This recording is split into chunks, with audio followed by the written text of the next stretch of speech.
This is Ask the Experts. Here's Curran Bhatia.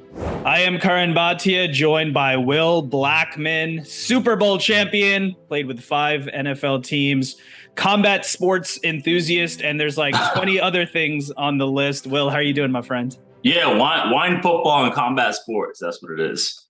Actually, yeah, there you go. That's what it is.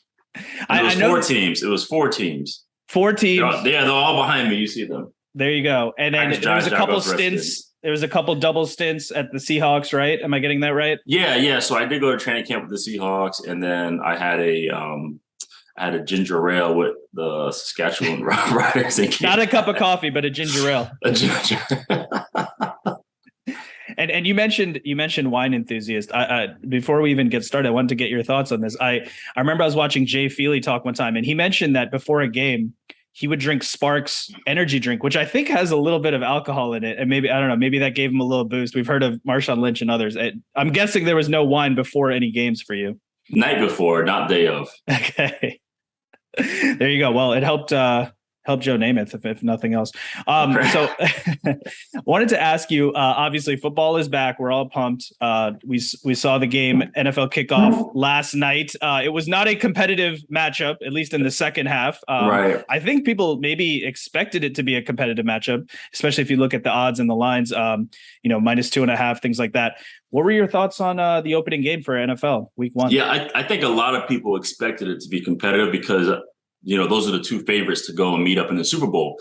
Last night, the things that were telling were Buffalo was, as advertised. I think them having tough losses 2 years in a row, still having all their pieces intact, having one of the best front offices and coaching staffs in the entire NFL. That whole building is just primed and ready to go. Josh Allen showed why he's the favorite to be the MVP and continue to show why he and Stephon Diggs have an outstanding chemistry. And, everyone was concerned about the secondary, but they got 2 all-pro safeties. Von Miller showed up and why he makes a difference. So they were as advertised, and that was super cool. With the Rams, I think, one, they just won the Super Bowl. So everyone talks about the hangover, and that could be legit. Everyone's fighting so hard to get to the pinnacle, and they ended up doing that last year. They lost some key pieces of the O-line. They lost Robert Woods. They don't have OBJ. Losing Eric Weddle. Eric Weddle wasn't signed to make tons of plays, but he was there to help get guys aligned and communicate. So he was another quarterback back there. So that was a big deal. And then, they didn't play in the preseason, the starters. So, I'm banging on the table to get Allen Robinson the football, and I guess, not enough reps happened for them to do that. So I just think overall for the Rams, they're still trying to figure it out. I think because they are a championship caliber team, eventually they'll figure it out. But last night the Bills just showed that they're ready to rock. You mentioned Von Miller. It was interesting. He said post game, he mentioned that he actually warmed up on the wrong side of the field because that's what he was used to. And obviously that was, a decision to go to a different team. You've been in there. You've actually lived it. It's interesting. There was a reporter once talking to Bernard Hopkins, and Hopkins said, "I live what you talk," right? There's difference than there's actually talking about it and analyzing it and actually doing it. You actually did it. So, outside looking in, fans, we look at decisions to go to different teams or contract negotiations, things like that. We think we have it all figured out. You were actually in there. So what was it like just navigating NFL and teams? And when you say other players making decisions, I'm sure you have a different perspective of it, right? Well, yeah. Well, my perspective was more so I wasn't always highly sought after. I was an option where, Von could have went anywhere he wanted to go and just found the best opportunity. He was fortunate. He was at Denver, got one there. Then he goes to the Rams. They get one there. Now he's at Buffalo. So he already solidified himself financially. He already solidified his individual accolades as a player, as one of the best pass rushers ever. Now he's just like, hey, I'm going to keep chasing these rings. As long as they're paying me to do so, I'm going to do it. And so it's a great position to be in. In my case, it was just more so, okay, my contract ended now, where we're going to go. And I was just all about opportunity. I wasn't so keen on where's the location, who's this, how many teams, I remember being in Green Bay, everyone talked about Green Bay is not really highly sought after because no one wants to really live there. And in some of the cases, it was true. Guys would rather have gotten more money elsewhere and lived in a different city and didn't want to move their family there. But I think a lot of those come into play. Even I was talking to Buddy yesterday about, we were discussing, financial advisors, and I know some players benefit playing for the Raiders because of the state tax over there versus playing for the Giants. So that comes into play too. I want to talk about your journey more, but let me first ask you about the rest of week 1 here. Obviously, we have some interesting matchups. We have Tom Brady going to Dallas. We got Patrick Mahomes versus Kyler Murray. That's going to be a good matchup. What are you excited about in terms of this opening weekend for NFL? Yeah, I'm really well, for sure, everyone's going to be tuned in for the Browns-Panthers. I mean, that's going to be must-see TV. But I'm really curious to see probably the Chiefs. And the reason I say that is because I feel everyone's so caught up with Tyreek's not there, so-and-so's not there. But I feel like as long as you have Andy Reid and Patrick Mahomes, you can just keep reloading at the receiver position. I think now, since having a healthy Big Ben, Juju is going to really elevate his game. When you have a quarterback like that, that's going to be huge. Then the Russell going back to Seattle. Week 1's going to be I'm not leaving the couch all week. So yeah, you got a bunch of division matchups, and so it's interesting, really interesting to see. And then the one thing that people aren't talking about, which I understand why they're not, but you got the Jaguars versus the Commanders, and it's really, really, can we see, Trevor Lawrence really elevate his game and see if, what's up with Carson going against his former head coach. So that's going to be interesting, man. It's going to be a really, really, really fun week. So many storylines. What can Julio do with Brady now? Stuff like that. So many storylines to look at. I don't know if you are a betting man, but if you are, any picks that you're looking at, or if not, anything that someone who is looking to make a play could say, oh, this is an interesting situation. So when it comes to betting, I'm more of what is no one else thinking? Right. I always try to look for the upsets. When I usually bet on boxing, I'm pretty good at finding upsets and stuff like that. But this week there's this something interesting about everyone. Everyone is really high on the Eagles, and I understand why they are. But I just feel like them going to Detroit for week 1 could be an absolute trap. So I definitely, for me, if you're a risk taker, if you're someone who likes to just, go for it, I will, don't go crazy, but I'll bet a little money line on that for Detroit upsetting the Eagles. But I did the other day, I just laid down a mean 9-leg parlay. I'm not a crazy betting man, but once in a while I'll feel something and I'll go for it. So when you see that parlay add up and you see that total at the end, it's just too appetizing sometimes to not go for it. Yeah, I mean, it's interesting. One thing could just one game just ruins the whole thing. But we'll see. We'll see. It should be a good weekend. I wanted to talk to you a little bit about your journey. You were born in Rhode Island. You made it to the NFL, drafted by the Packers, Super Bowl champion with the Giants, but you did have your ups and downs. You were released certain times, re-signed, things like that. You mentioned the differences between your journey and other players in the league and not being sought after in that way. Right. So looking at your story, it seems like there was a lot of ups and downs, false starts, things like that. But at the end of the day, I mean, you competed at the highest possible level and you achieved something that so many people dream of. When you look back now at your journey, being a little bit removed from it now, I mean, how do you reflect on your journey in the NFL? My journey was cool because that was my dream job. Yeah. You had the narrative going on a couple of years of, I think when I forget her name, Batola Braun to shut up and dribble. And then the whole More Than the Athlete campaign came out, which I wholeheartedly support. I was fortunate to play all 4 years at Boston College and get my degree and network a lot through my career. And now I have a really good network to If I need to do something, I have a ton of people to call. But more than an athlete, I was fine just being an athlete. like straight up, like to be a pro athlete for me, that was everything. That was, I watched everybody growing up. I dreamed of doing that, thinking it was impossible. And then for me to actually go and do it and do it for 12 years, I mean, it was pretty cool and to be from Rhode Island. Not many come out of there to play D1, let alone go to NFL. So of course, you go there and you want to, be a Pro Bowl or All Pro and Hall of Fame and get all these accolades and make tons and tons and tons of money.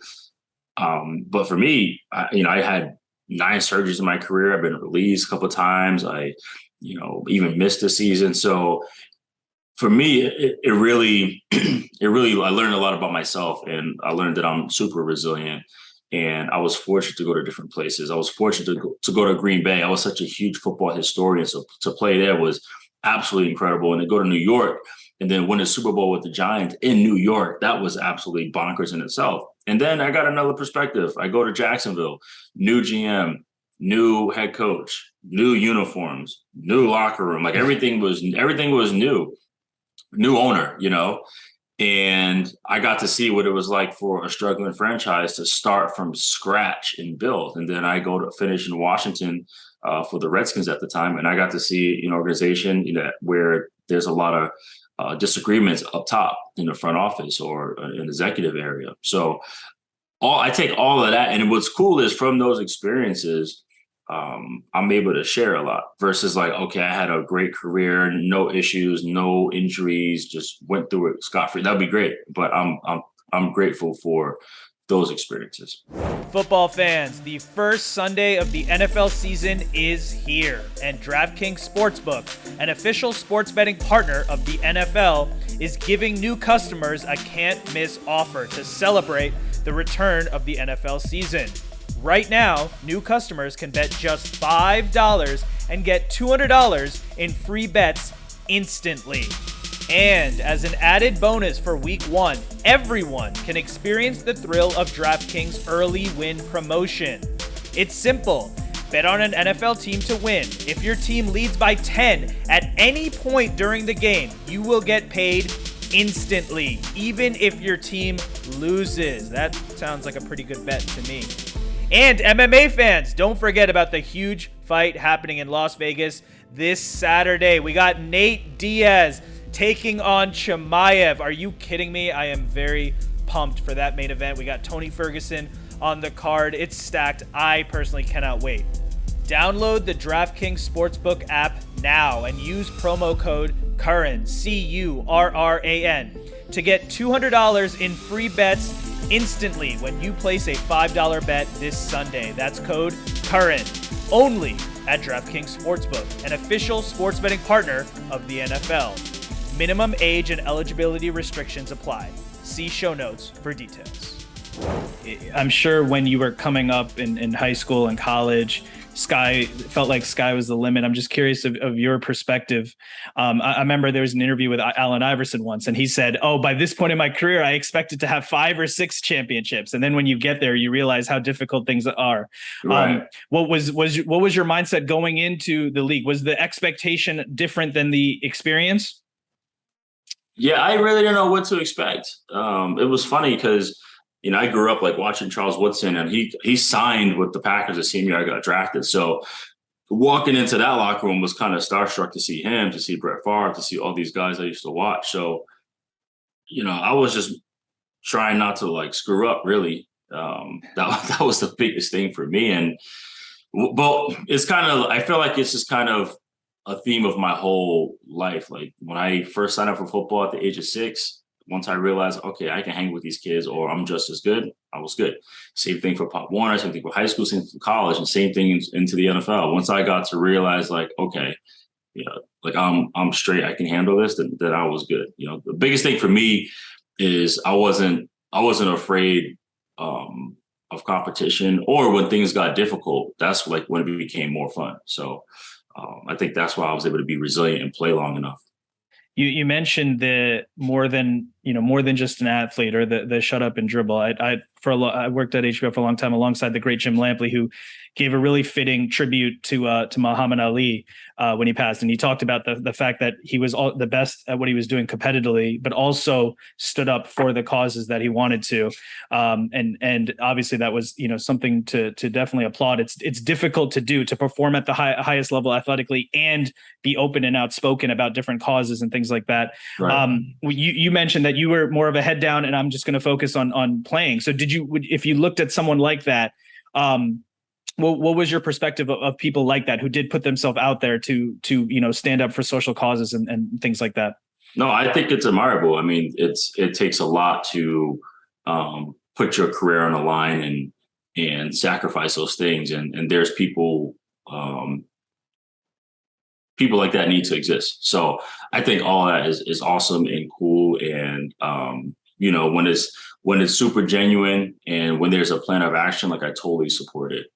So yeah, I think I have no negative thoughts. Like when people do that, I think it's super cool. Because the thing is, at the end of the day, if you feel strong and passionate about something, then if it moves you enough, that's usually when you say something and do something. Like I'm real passionate about like young defensive backs when they're in the NFL, because I think that's one of the most under-taught positions at an early age. A lot of things that you learn from your peers around you. And so a lot of DBs come into the NFL and they're lost. And I was in that position. I didn't really learn a lot of football until like year 5. And I do my best to try to like share that or even just help guys just navigate, just not just on the field, but off the field too. It's hard enough as it is to compete, but then learning everything else on the fly. Yeah. And also live your life. Yeah. And everything else that comes with that, and the attention and the money and all that stuff. I wanted to switch gears a little bit because I know you are a big combat sports fan. And unfortunately, we're not going to get some of the great women's boxing this Saturday. That's postponed. What I just heard. Yeah, that is postponed. Shields fight is going to be postponed. The undercard was fantastic with Bumgarner and Mayer. But we still have UFC 279. We got Chimaev taking on Nate Diaz. I'm very pumped for this one. We got Tony Ferguson on the card as well. Stacked card as per usual. The press conference was canceled because some backstage going-ons. I'm excited about this matchup. What are your thoughts on this UFC card? Yeah, I've been kind of I've been hit or miss with UFC lately. I mean, how can I say this? I do enjoy it more because I think it's like way more competitive now. You don't have like one guy just dominating the whole time. But anytime Nate Diaz is fighting, yes, I am definitely tuned in because you just never know. You just never know. And you know that he's not going to like back down. He's going to bring it all. So I'm definitely excited for this fight because he just has this weird, it's not even so much like his physical dominance, is his mental aspect. Like he probably is mentally probably the toughest dude in all of maybe MMA right now. Just his speaking of resilience, that's how he is. You look at him, yeah, he has 13 losses. That's because he's fought for so long, but you would never think that just based off how he is. There was a story I read once about the Diaz brothers that when they used to train in jiu-jitsu, they would train with some older kids at the time, and then the older kids would buy them a burrito. So it was really like you were fighting to eat, right? In a way. Right, and when you come from that background, I mean, you're going to be motivated and you're going to be resilient. Exactly like you said. I wanted to, of course, ask you about boxing. It's a good time in boxing. We have a lot of big events coming up. Of course, Canelo Triple G, the trilogy is coming up on September 17th. Right. Deontay Wilder is back in the picture. We saw what Usyk did to Joshua. We know Tyson Fury's flirting with retirement or not. Spence Crawford hopefully will come together soon. We're all waiting for that announcement. What are you excited about coming up in the boxing world? I'm excited about? I'm actually excited I might go see Conor Benn in person. Okay. Fight Chris Eubank. I'm excited for that because I feel like I think he can be like pretty special just because he has like that sure I'm just gonna go fight. You know, I feel like a lot of boxers, they get too calculated. And maybe it's a UK thing, you know, they get real calculated on setting traps and trying to find like your weaknesses and what you can do. Whereas sometimes you just gotta bite your mouth guard and just go fight, you know. And I feel like that's the mentality that Conor Ben has. You know, it's like when we compare American soccer to European soccer or football that they call it. You know, it's these kids in Europe or other countries, South America, Mexico, they're born with the soccer ball in their foot. You know, that is what they do. That is the way of life. Where here we have all these clubs, you have ways of, you know, it's a different development. And I feel like it's flipped kind of in boxing, where it's like here, or even, you know, certain countries, like guys just bite down and go fight, you know. And I love Conor Ben for that. Yeah, Haney, Kambosos. I mean, I think Haney's just gonna walk over that. You know who I like? I like Montana Love. Okay. Yep. He's fighting up coming soon. Yeah. Yeah, he's fighting up coming soon. And then I think at the end of the year, I think Loma's gonna make his return. So yeah. I was really excited for the women's card this weekend. That's tough, but you know, rest in peace to the queen. You know, obviously that's respectful. And then I think Shakur Stevenson with another wipeout happening. Yeah, absolutely. It's a great time in boxing, and some of the matchups you mentioned, I'm definitely very excited about. We talked a lot about combat sports. I spoke to Sean Merriman once. He has a combat sports league. We've seen Frank Gore get in the boxing ring. You probably know where I'm getting with this. Any chance that we would see you compete in any type of combat? That is never happening at all. It's for what? You know what I mean? If I want to get in and hit and fight, I would just spar for fun, you know, but I wouldn't. I think I've been hit in the head enough. You know what I mean? And what people fail to realize is it's not about hitting somebody. It's about getting hit and learning how to do that. So unless my defense is like for sure sharp and up to par, then we'll see. But I'm pushing 40, and that's not going to happen anytime soon or ever. My wife is like, if you do it, you better be good.